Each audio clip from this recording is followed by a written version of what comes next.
Hello everyone and welcome back to episode 151 of your favourite Formula 1 podcast. Yes, we're back today with Jamie183 for our 2023 Formula 1 driver rankings. Jamie, how are you doing on this fine winter evening?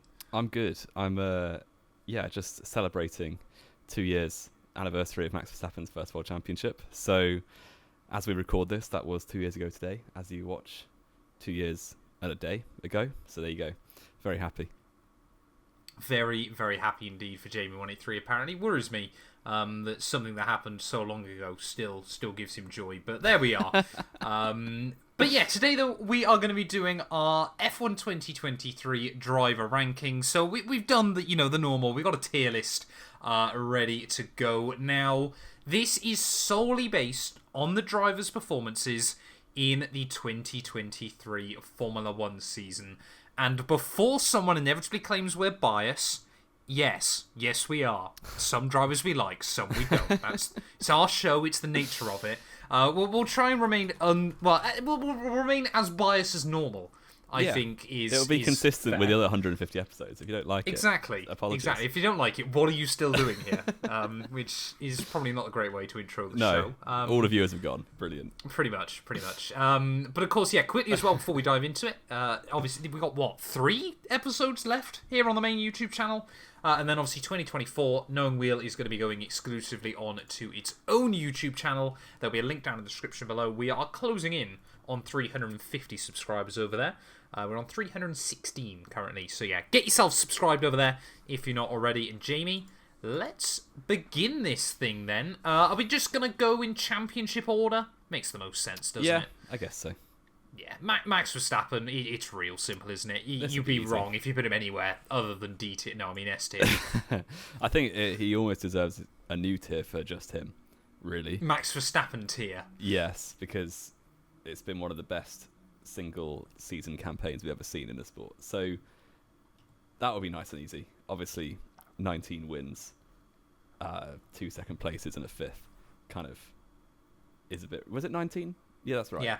Yeah, 22 races, yes. So he's more than doubled the second place's points, which is just ridiculous. So never happened before, even when points were like only for the winner back in 1950. So yes, he has to go in S tier, rightly so. So if anyone argues with that, then I'd be quite worried. Yeah, I mean, even as someone that is not... I think it's safe to not call me a Max Verstappen fan, isn't it? I can't even argue with that. It is statistically one of the greatest Formula 1 campaigns of all time. And hopefully, for the sake of the sport, it won't happen again next year. Or anytime soon, be fair. Really. Yeah, well, we went, 38 years between the first most dominant car, and then 35 between that and the next completely dominant car. So 2055 is going to be a dead Formula 1 season. Episode Call it here first. 1500. Wonderful. Like we will be. I better not be recording this at 55. I tell you now. Why not? It'd be a right laugh.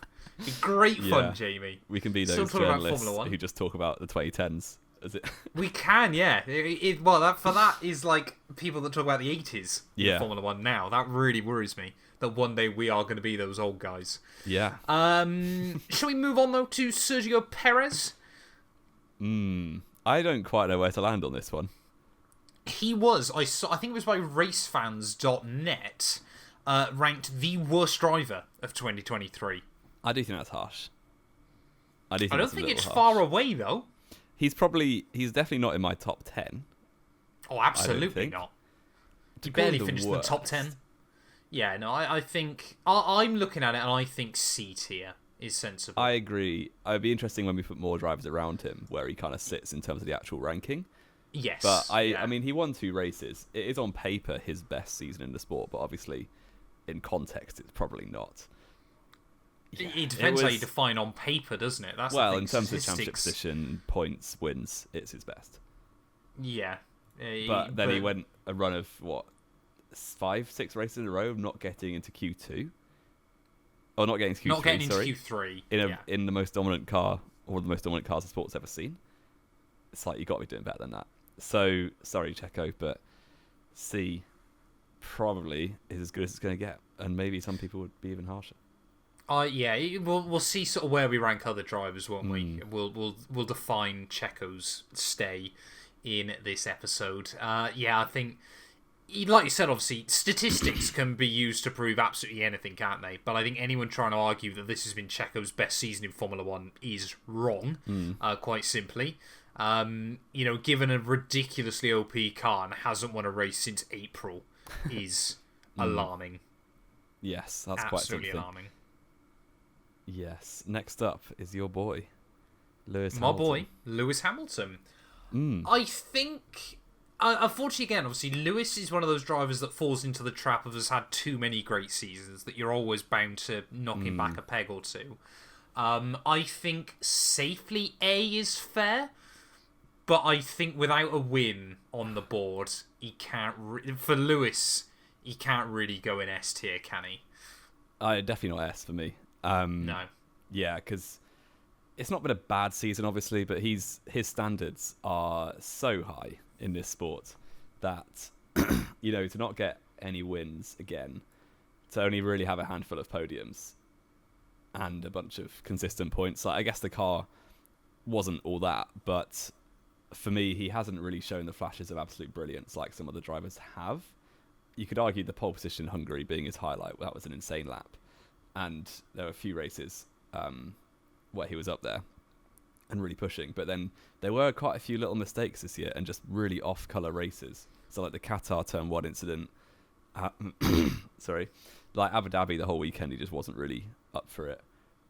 Sao Paulo as well, I guess the car was not there, but the fact he was just losing places was really out of character. And yeah, it was a bit off colour for a driver of his calibre. But he's obviously finished third in the championship in probably not the second best car. To only lose to the two Red Bulls in the championship is very good going. But yeah, it wasn't his finest work. I think he's fallen slightly victim to having a lot of his worst races at the end of the year in recency bias. Obviously, you mentioned Qatar, you mentioned obviously Sao Paulo and Abu Dhabi. Lewis always, when there's nothing else to fight for anymore, kind of just Abu Dhabi. I think it was like I can't do anything anymore. I may as well just enjoy the weekend and do what I want. Obviously, between Qatar and Sao Paulo, he had arguably one of his best races of the year. Obviously, Kota, unfortunately, came to nothing because of the floor, which of course you don't know how much that potentially helped. But of course, on the contrary to that, we don't know potentially how many other cars were illegal by the end of that race. Yeah. So I think it's unfair, of course, that potentially what I'd argue was his best race of the year was kind of scuppered by that, because he did look really racy that weekend and could have challenged Max. Again, he kind of falls into that horrible position for Lewis of, when you're constantly setting the benchmark for so many years, suddenly when you aren't, no matter basically anything that he did this year, was never going to be his finest work. Yeah. It's like Schumacher was judged so heavily when he came back in 2010 because he'd set the standard so high. Yeah, I think, again, at the end of the day, Lewis sensibly achieved everything he could this year. It wasn't like that car. There were weekends where it was the second best car. There were also weekends like Brazil being the outlier. It was probably fifth or sixth. Yeah. But it certainly wasn't easily the second best car all year. What Lewis, you said about flashes of brilliance from other drivers this year. What Lewis did very reliably was just very good. Hence why he got himself in that position where he wrapped up P3 in the title with a race to go when there were so many scraps going on behind him. And let's also not forget, did pocket George Russell comfortably this year. Yeah. And whether Russell, we'll get onto him later, I'm sure, but felt the pressure of, or maybe a false confidence of having beaten him in the points in 2022. It really didn't go well for Russell, and Hamilton had him easily at an arm's length. Yeah, I think 2022, I know we spoke about this last week, 2022 for Lewis, not necessarily a false dawn, but of course, from Lewis's side, again, obviously we spoke how much he was trying to develop that car, and of course, he came out of 2021.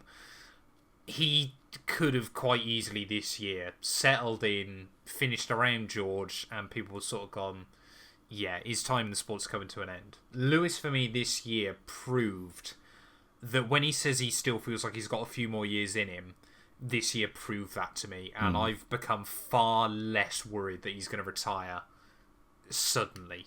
No, I agree.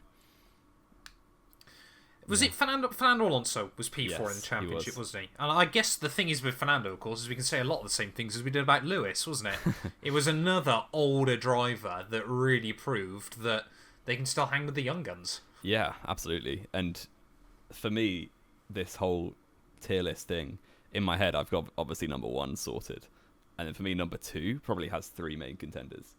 Yeah. And Lewis isn't any of them. Alonso is, for me. Really? Okay. I think Lewis is just below those 3. So interesting. Yeah. I think Alonso has to be in A at the very least. For me, it's just Max is so good, isn't he? It's like, where do you draw the line? Because Max should be in his own place, in which case Alonso would definitely be S. But yeah, it was a ridiculously good season for Alonso. And yes, the first 8 races, he probably had the second best car. But he actually made use of it and finished on the podium pretty much every week. And then the rest of the season, they had, like, maybe at best the 4th or 5th best car, and he was still putting in the points, putting in the podiums.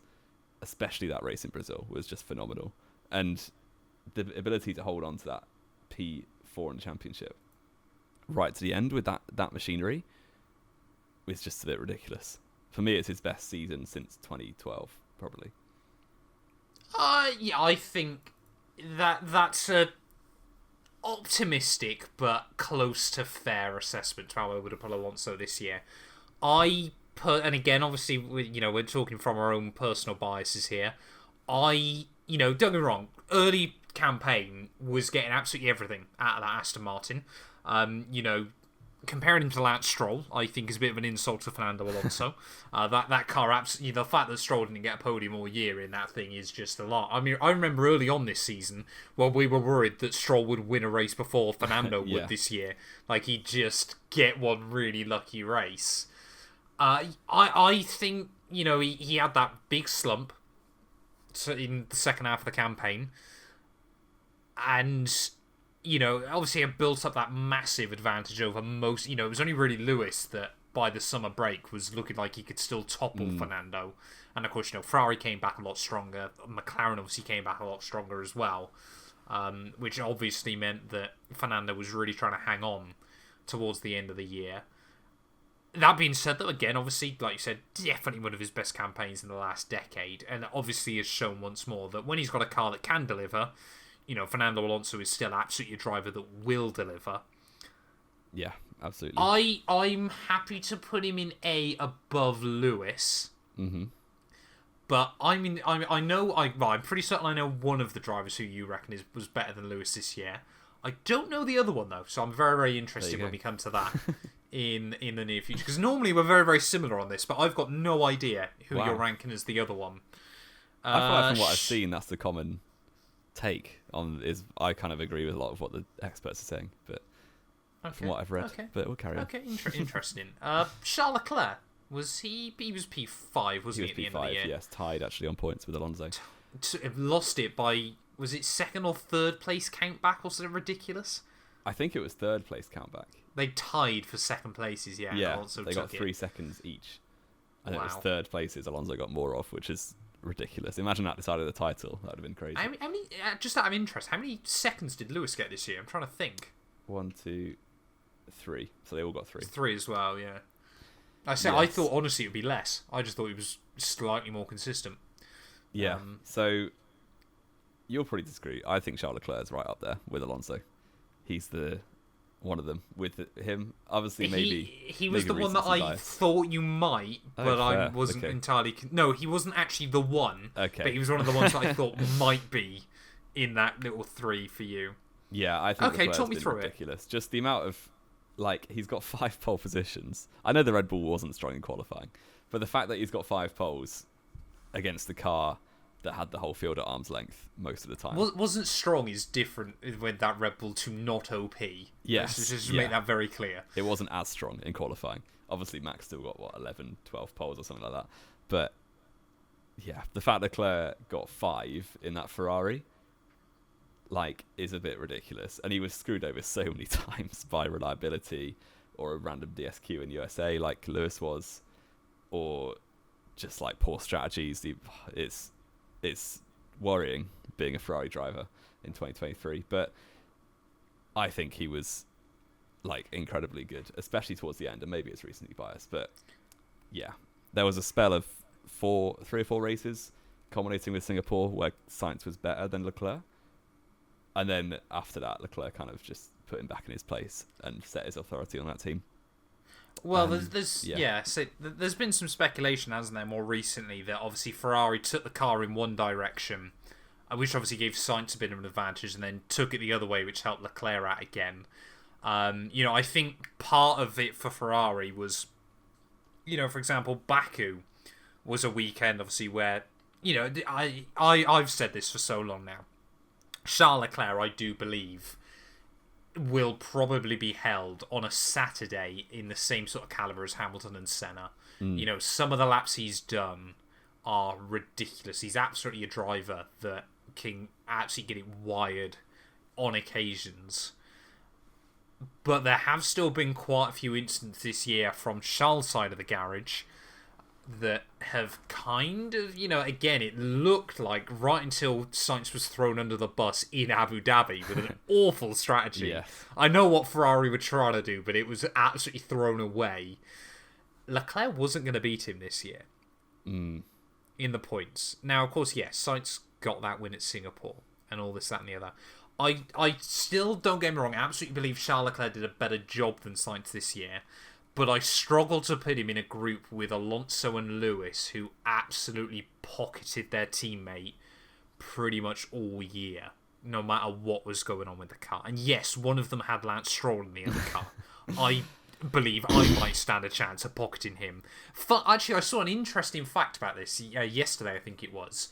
Someone had done a comparison, so a teammate head-to-head comparison of all the sectors from their best qualifying laps of the year, not including sprint races. So obviously 66 sectors over 22 laps. Lance Stroll beat Fernando Alonso in 7 all year. Out of how many, sorry? 60. So 22 tracks, 3 sectors. 66. Yeah. Flipping heck. He beat Fernando in 7 sectors all year. And, when you think there's a couple of sectors around the year that are basically straight lines, that might well have been them, was frankly alarming. I'm quite happy to put Charles in A. We'll go for A at the bottom. But I think it's bottom of A. I'm not precious that he's ahead of Lewis. So No. And the other driver, I think then, I'm going out on a limb here and saying that you think was in that trio as well, has got to be Lando Norris, hasn't it? Yes, indeed. Absolutely I think stellar. He's been ridiculously consistent and ridiculously good, to be honest. And even when the car was rubbish at the start of the season, he was still putting work in. At 6th place in Melbourne just looks a bit ridiculous when it's surrounded by 4 17th places. And then he was on it even before the Austrian upgrade for him, and obviously what Piastri got in Britain. But from that point onwards, he was barely out of the top 5. And yes, the car was probably second fastest for that stage of the season onwards, but a lot of the time it was 3rd and still 4th. And he was... Yeah. Would you say a lot of the time it was still 3rd and 4th? I think there was a spell of Belgium, Zandvoort, and Monza. Yeah, I have forgot about those 3, to be fair. Yeah. And Singapore, the Ferrari was faster, but then I guess McLaren was still probably second. I mean, Mercedes was probably second in Singapore, actually. I think they just did a lot better strategy. Yeah, maybe. But no, you're right. You're right with that Belgium, Zandvoort, Monza split. I had forgot about that as being part of their dominant bit or second best bit. Yeah. Yeah. So the fact, he's racked up so many second places. He's the only driver to even be getting near Verstappen for a few races at the end of the season. How many seconds did Lando get this year? Was it? It was 6. more than. I was going to say it was definitely more than the other 3, wasn't it? Yeah. I his think second most common result was 17th.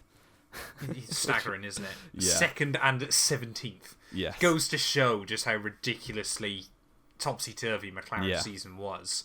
I think for me, I would happily put Lando, to be honest, in S tier with Max, solely for the fact that I think he did a better job than... What I look at is, of course, he was 1 point behind Charles and Fernando by the end of the year in a car that spent, the first 8 races nowhere.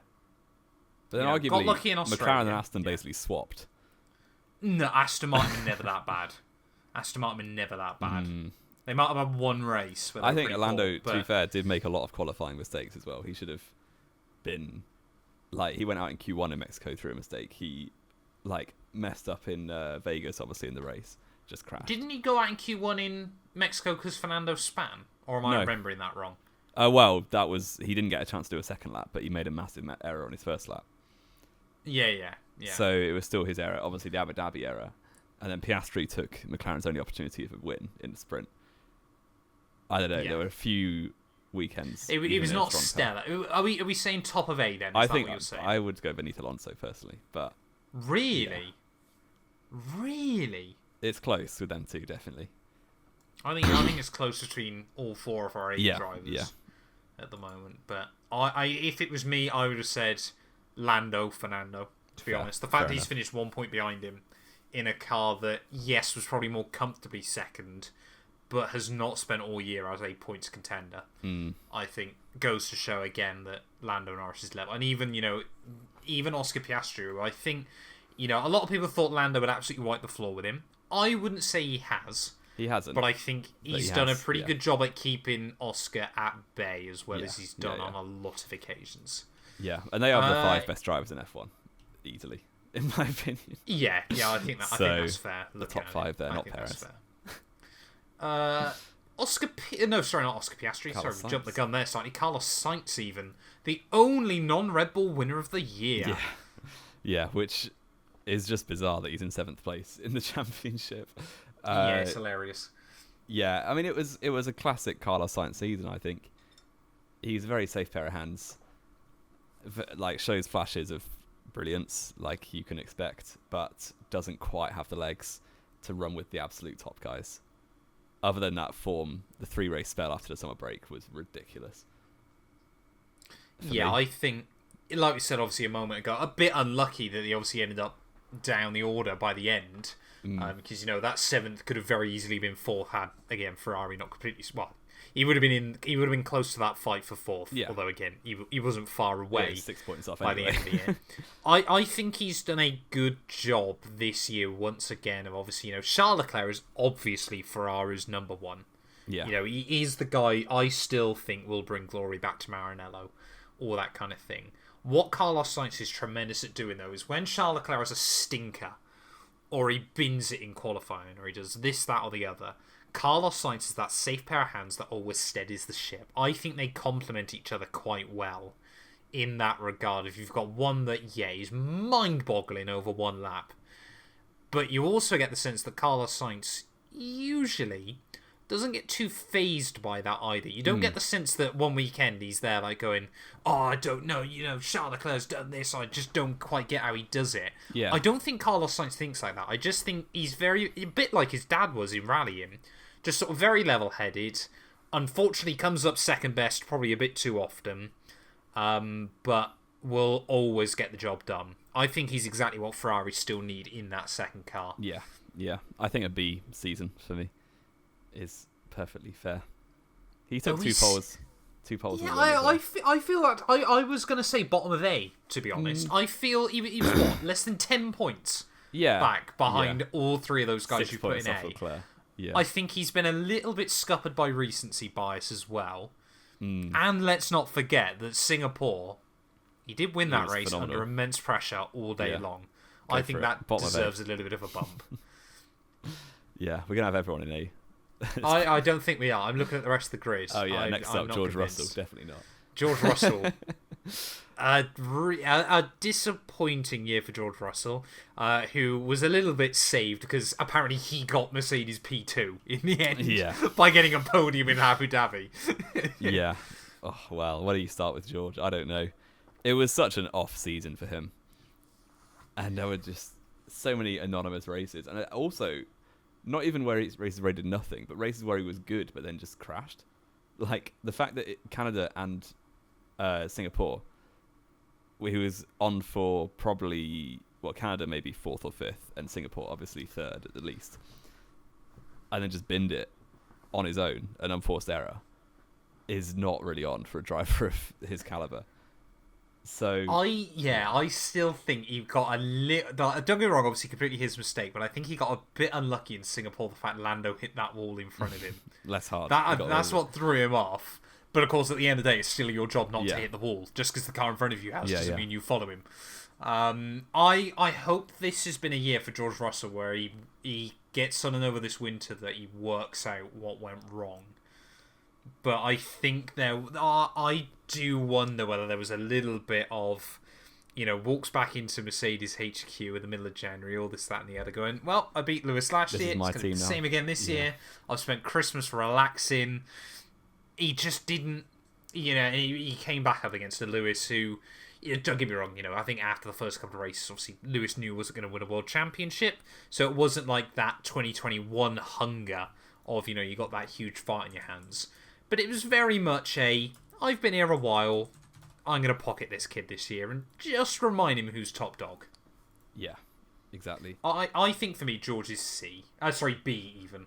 Low end He of was B, nowhere near as bad as Checo, but it could still be a lot of improvement. It was 11-11 in qualifying between Hamilton and Russell. But it was 15, which says it all when he was known as Mr. Saturday for so many years. They were the closest team based on qualifying pace. It was something ridiculous, like their average over the course of the year was 6/100ths of a second or something like that. But bearing in mind, you're also, qualifying is all about those reactions and things like that, and not requiring much racing intelligence. So he's proven that he's got equal reactions to a man that's turning 40. Exactly. But there you go, Mr. Russell in B tier. And who's up? Oscar Piastri, I believe. You love Oscar Piastri. I quite like him as well. I do love Oscar Piastri. I rate Oscar Piastri a lot. He is brilliant. I think he obviously came in, and it might not have been such a bad thing for Oscar if that McLaren was as bad as it was at the start of the year for the rest of the year. Because, of course, he was getting his sea legs underneath him. I think putting him in A is unfair, because he hasn't done as good a job of those drivers in that group. Mm-hmm. But I would say the thing is with Oscar Piastri is he did exactly what he's done everywhere else in his junior career that I've followed. Very predictable. He gets into a car and he does incredibly well in it. Sometimes I think it feels like no one quite fairly rates Lando Norris in the Formula 1 world. Some people make it out like he's just the GOAT that's never been given the best car. Other people make it out like he's just doing what he should be in that McLaren and no one else gets enough out of it. I think Lando Norris is very, very good, and the fact that Oscar Piastri came in, did his own thing, and there were definitely occasions this year where I think Lando was looking over his shoulder more than he liked. Definitely. And I really want to see what Oscar can do in that team next year. Yeah. Whether he can just get a few more races where he gets the better of Lando, and then we'll see just how Lando does. To be honest, I think one of the best comparisons I can give for it is Lando Norris against Carlos Sainz in his rookie campaign. Yeah, definitely. Because Lando in 2019 was solid, let much fewer points than Carlos Sainz did in the other McLaren, but you kind of forget they're a rookie, and they just do a good job, and that's exactly what Piastri did. And obviously took that win in Qatar. In the sprint, which cannot go forgotten about either. Top of B for me. I think he did I was going to put him ahead of Russell. And I look forward to seeing some fireworks if he keeps on improving. It'll be fantastic, wouldn't it? In the near future. Is it Stroll next? Did he manage to beat out the Alpines? It is Lance Stroll. Oh. Sir Lancelot. What on earth is going on here? We say the same thing about Lance every year, don't we? And it always feels like the same. His first 4 or 5 races seem alright.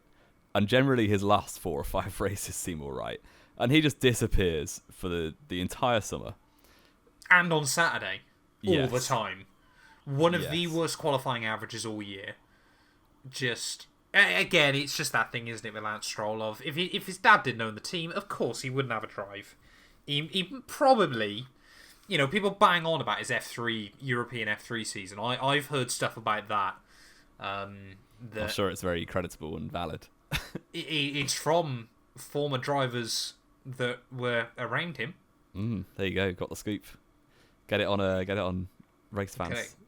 Exactly. I wonder whether he should have ever made it into Formula 1 in the first place. And the fact that we're still having that debate 7 years later where there's been a couple of years where he's been close to, but I still never feel we've got to the end of a year where we've gone, Lance Stroll has proven himself over the course of this year that he is worthy of an F1 drive. And that has not changed this year. And I think C tier. Yeah. I think Checo gets a lot of hate for the fact, obviously, he was in that completely dominant car. Stroll was just pretty consistently mediocre. Had a couple of okay results. Let's not forget, Jamie, we always like to have a good laugh about this when we talk about Lance Stroll. You know what I'm going to say, don't you? Do I? Yeah? Remember the podium he bottled in Australia? Oh, yes. Where he just locked up by himself trying to dive bomb 3 cars off the restart? Yeah. And completely threw it away? And that was rightly... And then got saved? It was rightly Nico Hulkenberg's podium anyway. So. I will even put my hand up and admit that should have been Nico Hulkenberg's podium. It wasn't, so I can laugh at that as well. But Stroll again, it was kind of this whole thing. We said it last year, didn't we? Everyone's going on about how he's done fairly well against Seb. Seb wasn't the same driver. Alonso's come in and gone, yeah, kid, you're getting smoked this year. And it happened. Yes. Worse or better than Checo? I think...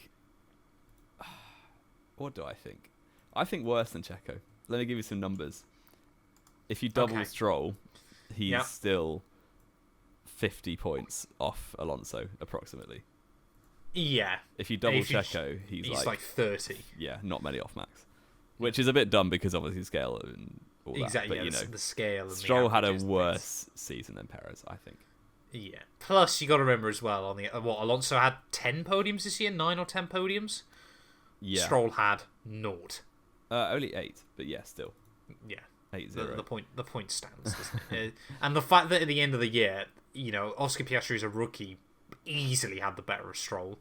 He could have quite rightly lost out to Alpine drivers by the end of the year. Yes. And they were nowhere. Yeah, they were fighting themselves in no man's land.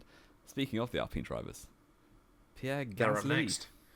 Pierre Gasly. First of all, we'll both go on the record and say, especially for you because you are a Gasly fan. I'm pretty ambivalent to Gasly and I'm not particularly keen on Ocon.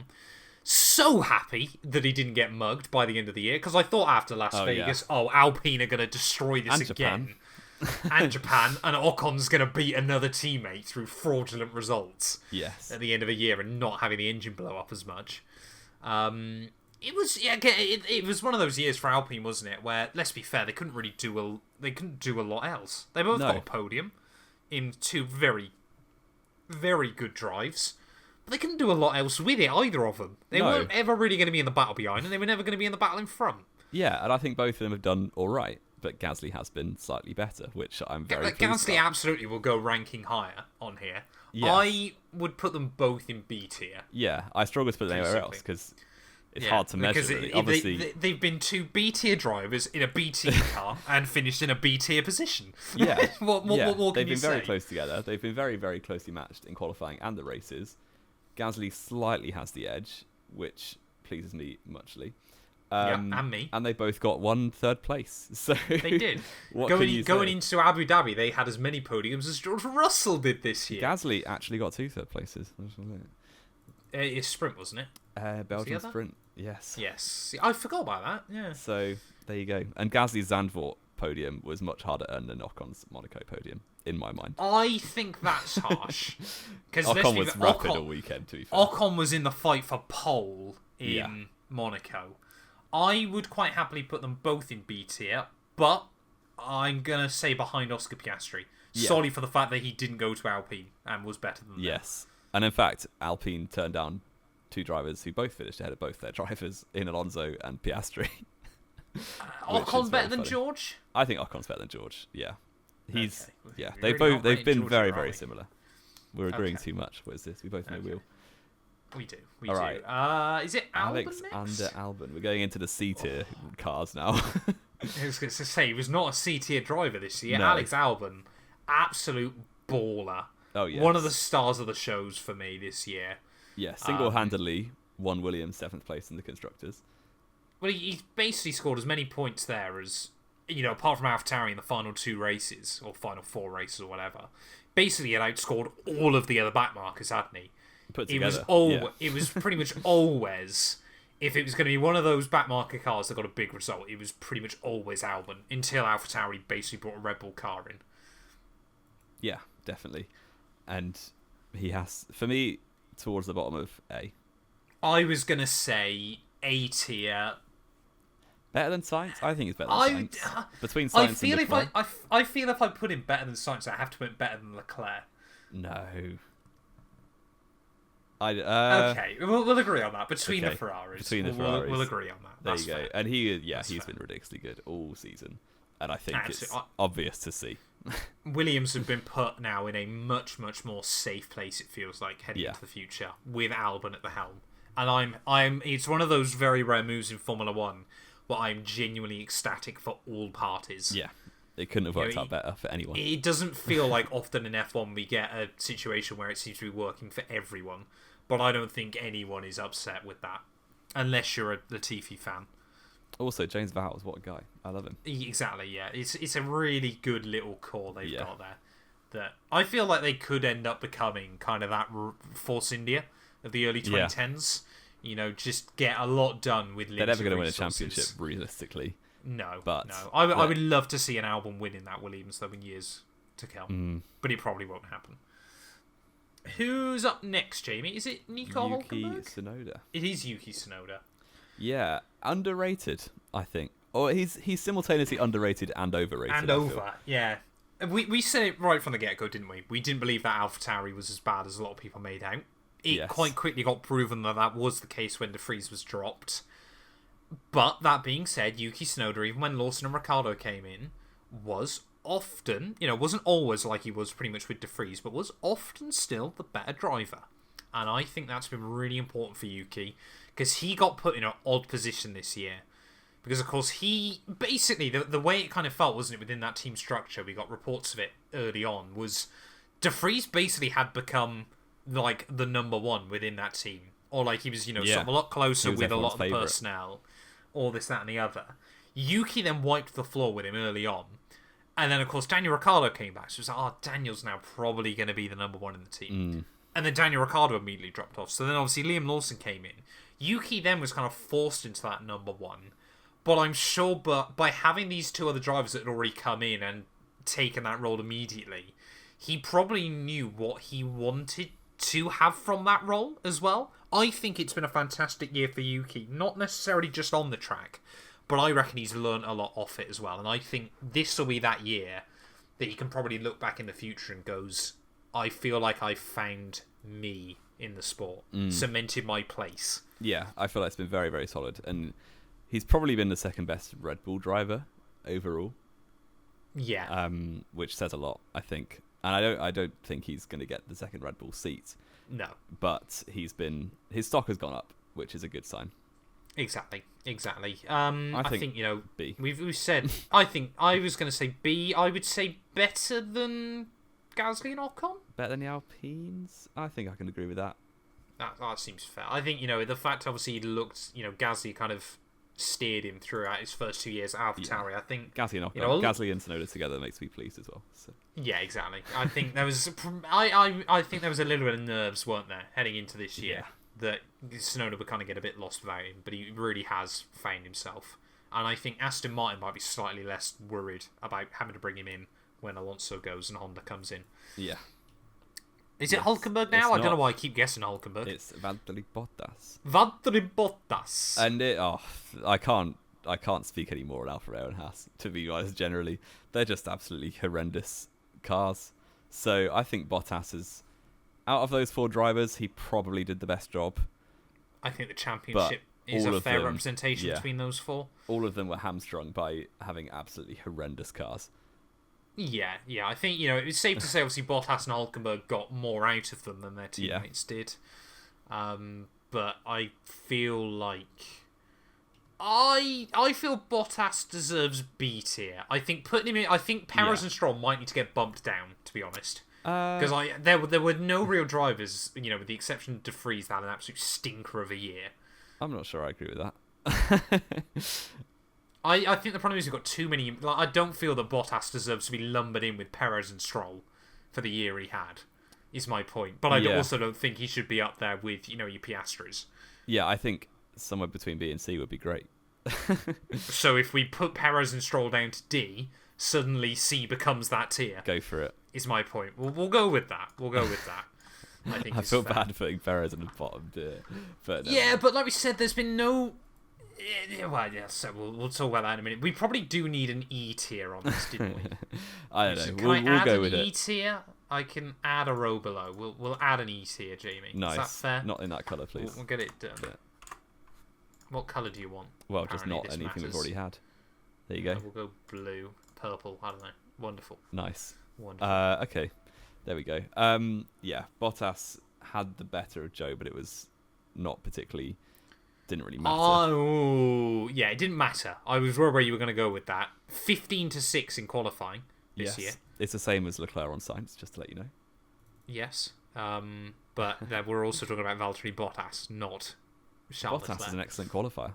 Bottas is an excellent qualifier. That actually cannot be argued either. I think Zhou, a bit like George this year, should have probably, George got the better of. Definitely. Yeah, he has. For me, he hasn't shown enough improvement. I think is the problem. And when you've got a Teo Porchero who just wrapped up Formula 2, yeah, I would be getting very nervous.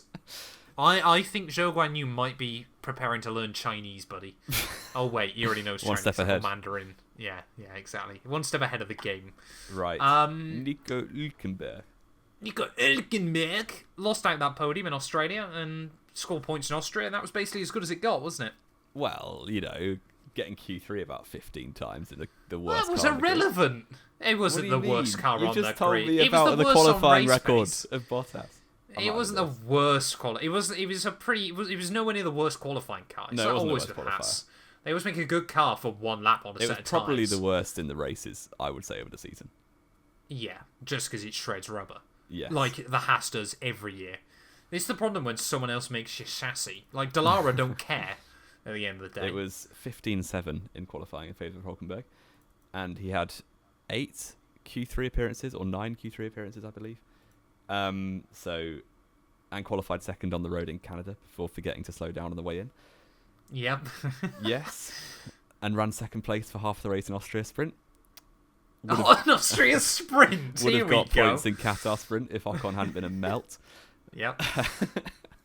I think Hülkenberg's stock has risen this season, and a lot of people have written him off because he'd been out of the sport for 3 years. But he's done an excellent job, and I think it's hard to argue against that, even if the results are not there because he scored points twice. I'm intrigued by that statement, though, his stock's risen. I can't genuinely see another team ever interested in signing him, with maybe the exception of Williams if they just don't have a number 2 for Albon at some point.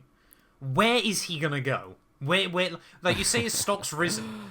Who's going to be interested in signing him? The thing is, what's his aim right now? He's 36 or something. Oh, Jamie, come on. Don't be naive. We know his aim. What, to get a podium and quit? No. What? It's a little bit more cash, isn't it? Come on. No, He wants he's some got money enough in the money. pocket. He's got no. He likes the lifestyle. He's married, but I'm sure he's got a Tinder account where he says I'm a Formula 1 driver, and he likes that.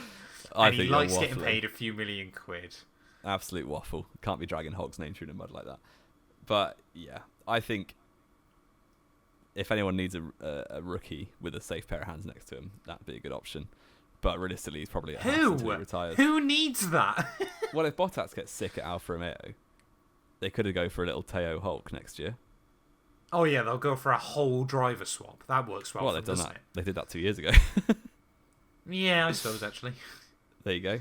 But yeah, it's all I'm pleased is that his one record in the sport is getting harder and harder to beat. So we will take it. Well, Lando stripped his other one, didn't he? And most points. Most for that points win. for that a win. Yeah, indeed. And now Lando's got most podiums for that win as well, hasn't he? Joint, Shocking by Lando. Yeah, he's tied with Heidfeld now, isn't Friend he? of the show. Shocking. Yeah, Hulk deserved a podium in Australia. Just getting the record straight on that. He did. He was really good in Australia. But then again, the Haas is always really good in Australia. I think for some reason that car is a much better race car upside down. I've convinced or in myself the Styrian that he's done better than Bottas. So I think C above Bottas. I mean, the championships tells a different story. Yeah, Alfa Romeo is better than Haas in the races. Okay. I will allow that one just because I don't really care. Who's next? Daniel Ricciardo. Yes. The return we never saw coming. He did get his race in Vegas. He spent all day in last, basically, didn't he? Yes. Not the best from him there, but what do we think? Because he was in the mud after being Norris's teammate for 2 years. Yep. And he's come back halfway into a season. Done 2 very, very small spells, realistically. Like 2 races and a practice session. And then 5 races with a recovering wrist. And he had 1 good race, realistically. So everyone remembers Mexico. And what I hate even more about that was the fact that everyone did this big song and dance when he lined up P4 on the grid there. Yuki then lines up P6 in Abu Dhabi. No one cares. Yeah. Daniel is the media's favourite driver on the grid, probably. It's staggering how a driver that's been so mediocre in the last couple of years, even at Red Bull, 2018 is always that season that sticks out to me, was the fact that he got 1 podium all year, and it was that win at Monaco. 2 podiums. Was it 2? He won in China. Did he get another one? He got 2 out. I thought that was 17. He won in China. No, Lewis won in 17 at China. So he won the first 6 races. Lewis, Seb, and Daniel had 2 wins each. Yes, they did, didn't they? Sorry, but then he didn't get another podium all year. He got no more podiums. And Max beat him in the championship in the end after messing around for 6 races. At the start. Well, to be fair, Ricciardo then didn't have an engine that worked ever in the second half of the campaign. They had the same amount of DNFs, pretty much. Yeah, but most of Max's were at the start where he kept crashing into people, including Daniel Ricciardo. Yes. Yeah, but Ricciardo is fantastic at building up hype around himself. Yes. And for that reason, I think he belongs in C tier. Yeah, I think C's fair, beneath those 2. Because he's been alright for a whole year next season, mate, and then we'll talk. What worries me more is I still stand by my point that I reckon he'll be in that Red Bull by Monaco. No. I think he will. Surely not. Red Bull are desperate now to get rid of Checo. But what's Helmut the point? Marko? Because Helmut Marko doesn't like having a South American in the team, does he? Even though Checo's Mexican and that's in North America. It's true. I think they'd be.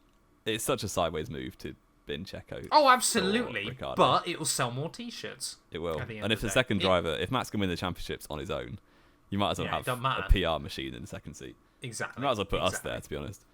He could. I reckon I could have outqualified Checo this year. I reckon I could have beat Stroll in the championship in that Really? Red Bull. Yeah. I could not do 5 laps in that Red Bull. No, none of us could, sensibly. Who's up next then, Jamie? Who is? Daniel Ricciardo. Zhou Guanyu. It's Zhou Guanyu. And you know what? He's not been fantastic this season, and he's not kicked on as much. He's finally admitted it. There were a few races where he was definitely okay. Here we go. That's what you want from a Formula 1 driver, isn't it? That's a damning indictment. But he didn't look like he was drowning. No. He's basically done what he did in F2, isn't it? Yeah. He always feels like he's that Marge Simpson, when she's in that go-kart meme. He's quite happily at the front, and then everyone overtakes him.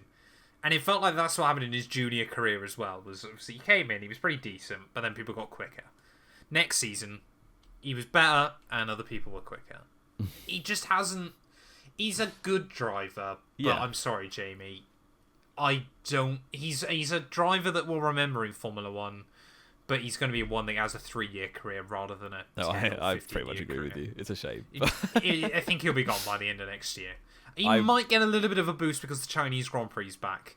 Yeah. But I know, he looks like, the kind of driver like the Alguersuaris in the F1 world, who, they're okay, and they don't deserve to lose their seat necessarily, but when someone slightly better comes along, you're more than happy to get rid of them. It's not that they're bad, it's just that there's better options. They're not good. I think is the problem. Yeah, or that there's options you might as well gamble, like a Teo Porcher. There's an option that you may as well gamble with. But I will say, Spain was quality from him. Hungary was until the lights went out. In Spain, there were 20 finishers, and he finished 9th in that Alfa Romeo. Wow. And Bottas finished 19th. So that was a good race for him. And obviously Hungary qualifying, less said about the race, the better. He did bottle most of his big chances this year, didn't he? I think was the problem again. Hungary is a harsh bottle because the car was not in the right setting. But whose fault was it to put it in the the settings? engineers. Yeah. I'm not having Sorry? Sorry? No, as in Sorry? like they had it in safe mode. They like the engine was in the wrong mode, which arguably was his fault. But exactly, whose fault was it for Lewis locking up at Baku 2021? Was it the engineers? There you go. It was Joe's fault in Hungary. Okay. Simple as. I will agree on that. Then. Bottom of C tier or D tier? Do we put him down with your Checos and your Lance Strolls of this world? I think bottom of C. He's not been that much worse than Bottas, to be fair. No. So. And again, in another car. In that car, which you can't really show your hand ever. It's a shame that Alfa Romeo didn't have this year's car last year and last year's car this year. Yeah. Because I would have been intrigued to know what he could have done in a bit of a better car. Yeah. Is it Magnussen up next? It is Magnussen. He's been really anonymous. He's done nothing. He's been nowhere. Can you think of anything he's done? I guess he messed around with Leclerc for half the race in Miami. That's all I can really remember. Yeah. And I can't remember anything that happened in Miami. he had a couple of... most of what I remember this year is just his daughter being at Grand Prix. Yeah. Because it's probably more notable than his own races. I think the sad fact is, obviously, with Magnussen, of course, you know, that Russian kid got booted out. His money's gone. I'm back in Haas, baby. I'm going to destroy this German kid that probably shouldn't have had a Formula 1 drive in the first place. Did win Formula 2. That's harsh. Wipe the floor with Mick Schumacher. Great. Another German I can wipe the floor with. Hang on a minute. This German's quite good. Yeah. I think, again, this year's Haas car, Magnussen spoke about it quite a lot. The flaws in that car really screwed him. He just could not... What he normally finds his strengths in a Formula 1 car could not be utilised in that Haas. Not at all. So I think... Don't get me wrong, did a worse job than Hulkenberg this year. But I don't think it's... You know, it's not like a Joe Bottas situation where I just don't see a situation in which he beats Bottas over a year. Hulkenberg, I still feel there is a chance if he gets a car that suits him next year. I think Magnussen has... obviously he's worse than Hulk. He got 3/10 and that was it. Yeah. And yes, the car was bad, but Hulkenberg got more points. And out-qualified him, so... I'm going to say better than Joe still. Yeah, probably just. But the car really didn't help either of them. So it's quite hard to judge. They were both dogged by awful cars and didn't do better than their teammate at the end of the day. Yes. I mean, so where did K-Mag get his 3/10 place, actually? One in Saudi Arabia, which was a good race for him, because 18 finishes. One in Miami, which is a race where he just spent genuinely 35 laps beefing Leclerc. Yeah. And then one in Singapore when there were 12 finishes. Ah, right, okay. And he had the best strategy, because Hulk was running in 8th and then had no tyres left. Here we go. 3 more to go then, Jamie, and only one of them was a full-time driver, and he's not even the next one on our list. Young Liam Lawson. Liam Lawson. I love Liam Lawson. I think he's great. I think he's fantastic. Did you see his vlog on YouTube? I watched bits of it. Yeah, I've seen clips. I didn't see it all. And it's brilliant. Yeah. He's like, this is my racing idol, and it's him with Lightning McQueen. Lightning McQueen. I have seen that. That is quite funny. Yeah. Lawson... Sorry, go ahead. I think the thing is for Liam Lawson, he's done exactly what he could do, and that's guarantee himself Formula 1 drive in the future. Exactly. Let's be fair, Red Bull aren't exactly good at keeping to their contracts and statements and all that kind of thing, because it's Formula 1. No one really is if they have to be. But I think we will see him on the Formula 1 grid in the future. No, I totally agree. I think his little spell of races, it's a shame it ended in the way it did, because it was probably his weakest race in Qatar, which was his last. Yeah. But before that, he'd done a very, very solid job in very difficult circumstances and practically guaranteed himself in that AlphaTauri in the future, or whatever it's called, the Racing Bull. Yeah, Racing Bulls, yeah. I think, absolutely for me, the highlight was knocking out both Red Bulls in Q2 in Singapore. That was hilarious. Yeah, the P9 in Singapore too. Very good job. The entire Singapore Grand Prix weekend, was stellar. Was right with Yuki. He pulled off a fantastic move, didn't he, on Yuki at the start of Japan as well, through the S's, which was incredible. As of Zandvoort, he was the only driver to have overtaken Max Verstappen on track. He was, all season. Some slight circumstance to that. But I think Lawson, yes. When I would honestly rank him higher than Ricciardo just for the fact that he's come in with zero experience. Yeah, and the fact he never stuffed it and he never made an absolute mess of it, I think he's he did stuff it in Qatar. Well, not into a wall. It's fine. Yeah, no, it's he gravel trap. He did beach it. Okay. 2 more to go then, Jamie, and arguably probably our 2 most disappointing Two ones. worst. I think they've both got to go in E. Really? De Vries for sure. Yeah. Not to get confused with Richard for sure, of course. No, of course. Our favourite pun on this podcast. Yes. De Vries was just an absolute waste of space in Formula. That's a bit harsh, but you probably like the amount of hype around Nick De Vries was insane. Well, it's the old adage, isn't it? Of course, of if he'd driven a Williams, he'd driven an Aston Martin, he'd driven a Mercedes. I believe he'd driven a McLaren as well at some point. Yeah, he must have done. If he, and he suddenly got this result in Monza, surely if all these other teams had seen him in their car before, there was a reason they weren't signing him. And Red Bull took that gamble. I always have said, you can give Nick De Vries all the stick in the world, but whoever made that decision inside Red Bull deserves 10 times more. Yeah, it wasn't like he did. He's an okay driver, but not quite Formula One caliber. Again, a bit like your Zhou Guan Yu. I think the best way to describe it is either World Endurance or Formula E. Maybe. He's definitely an FE driver for sure. Well, he's an FE champion is what he is. Yeah, exactly. And he won F2 at his 4th attempt. When he was about 6-7 years older than everyone else. So I was looking back for some reason a couple of weeks ago, and I believe, Jamie, the weekend we both went to Belgium was where both he and Nicholas Latifi won the races, F2 races. Yeah, they did. Yes. Staggering. He dropped. It was a harsh dropping, but it was always coming. So. Oh yeah. Again with Red Bull, this is why I keep saying about Ricciardo going into Red Bull. Red Bull, I feel, have already made their mind up. It's just how quickly can we force this through? A bit like 2016, really, isn't it? Yeah, exactly. Dropping after qualifying for Bahrain when he's out in Q2.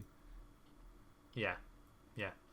Last but not least, we've done it in the wrong order there, which is going to be. You just jumped in with the Nick De Vries slander, I did. which I was all for, but I didn't quite get.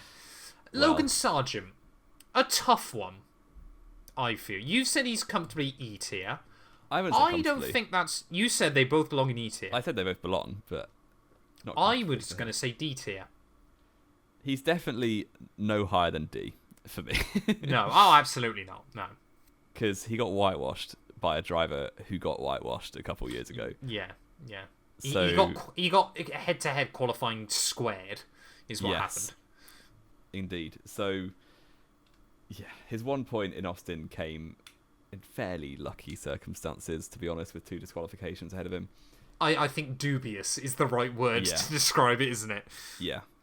And he had some speed on occasion, but this early season, like mid-season as well, so many qualifying mistakes and binning it on his own. Yeah. Like, he made a couple Zandvoort of really... sticks out as a terrible weekend for him where he crashed in qualifying and the race on his own.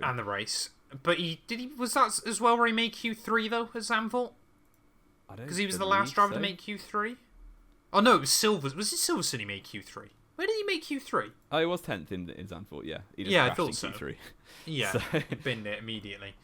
I feel again, Logan Sargent. We kind of said this at the start of the year. Because again, looking back at that, Jeddah. Do you remember qualifying there? I believe his first run would have put him straight into Q2. Yeah, but he went like a foot over the white line. And the second run he spun and went out in Q1. Second run he's binned it. It was those little moments there that were harsh. But of course, the fact is at the end of the day, we've said this all year. He came into Formula 1 a year too early. Yeah, there's some speed in there, but he's so raw in a minute. I think there's every possibility that we talk about him as a different driver at the end of next year. But there's every probability, far more likely, as we talk at him in the same regard, we talk about Zhou Guan Yu. It's going to be a 2 or 3 year campaign, and then not Latifi levels. No, true. I think that's harsh, but it's going to be one of those ones. And unfortunately for him as well, a bit like Latifi, of course, he's now with a teammate who's very settled in that team. I think next year is going to be make or break for Logan Sargent. Oh yeah, and definitely. It needs to be. It looked like they were giving him they obviously wanted to keep him for 24, or especially for the second half. They were trying to give him every opportunity to to earn that seat. But he just took so long to do it. he will have eyes on any Formula 2 driver. Because there will be, whether it's a Williams Junior or any other team, well, you've got Teo Porcher obviously queuing up for the door to Formula 1. Here we go now for a mare when Joe gets dropped, I think so. or Bottas retires. But then, like, there's so many good drivers in F2 next year. You got Behrman, Antonelli, and Antonelli, I think, is going to potentially be the big one. And it's a new era of F2, so it could be another rookie to win it. And in which case, they'd probably come straight up. And, where does Antonelli go? He's a Mercedes Junior. He'll be Williams. Easy. I think D tier below Stroll. I don't think he deserves to be thrown in the same as De Vries, to be honest. Well, there we go then, Jamie. We do what we always do. I'll have a quick look over that. To be honest, I think we've actually nailed that. I don't think there's any drivers there that I think look out of place. I think we have. I feel for Leclerc, the order. But that's personal. Too many mistakes this year. It's all well and good having the pace, but too many mistakes still. Let us know what you think. For me, Leclerc would go behind Alonso. Okay. And we'll agree to disagree on that one. Because I would have put Hamilton probably ahead of Alonso, but there we are. Thank you all, as always, so much for watching / listening. We'll quickly run through for the listeners, for our audio listeners, just to clarify. Max Verstappen is in S tier. Fernando Alonso, Lando Norris, Lewis Hamilton, Charles Leclerc, Alex Albon and Carlos Sainz all made it into A tier. B tier consists of Oscar Piastri, Yuki Tsunoda, Gasly, Ocon and George Russell. C tier was Nico Hulkenberg, Valtteri Bottas, Liam Lawson, Daniel Ricciardo, Kevin Magnussen and Zhou Guanyu. D tier, Sergio Perez, Lance Stroll, Logan Sargent, and last but not least, E tier was Nick De Vries. Thank you all, as always, so much for listening. If you have enjoyed, please do make sure to leave a like, get yourself subscribed, and we'll be back very, very soon when Formula 1 won't be returning, but our voices will.